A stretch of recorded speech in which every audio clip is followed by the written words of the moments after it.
আসসালামু আলাইকুম সবাইকে। এই তো আমার আজকের রেসিপি লাউ পাতা দিয়ে কই মাছের ঝোল।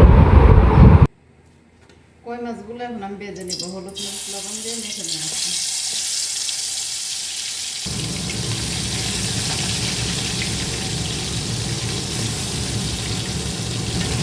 মাছগুলো ভাজা হয়ে গেছে, এখন আমি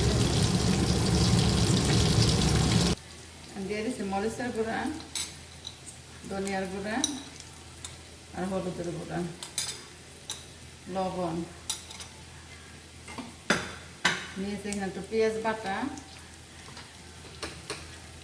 আর আদা রসুন দিয়ে দিব। আর মশলাটা ভালো করে কষিয়ে নেব।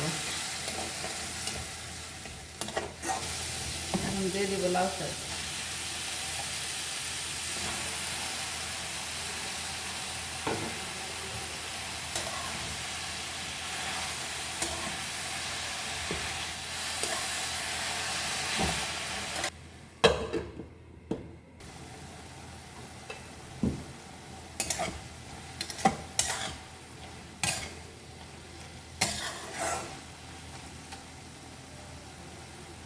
এখন ঝোলের জন্য পানি দিয়ে দেব।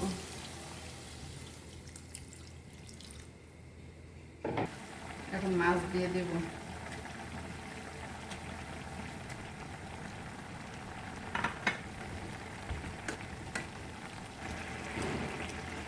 এই তো ফাইনালি হয়ে গেছে আমার লাউ পাতা দিয়ে কই মাছের ঝোল।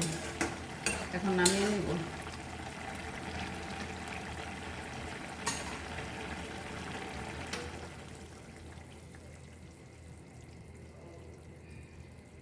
আজকের মতো রাখি, সবাই ভালো থাকেন। আল্লাহ হাফেজ।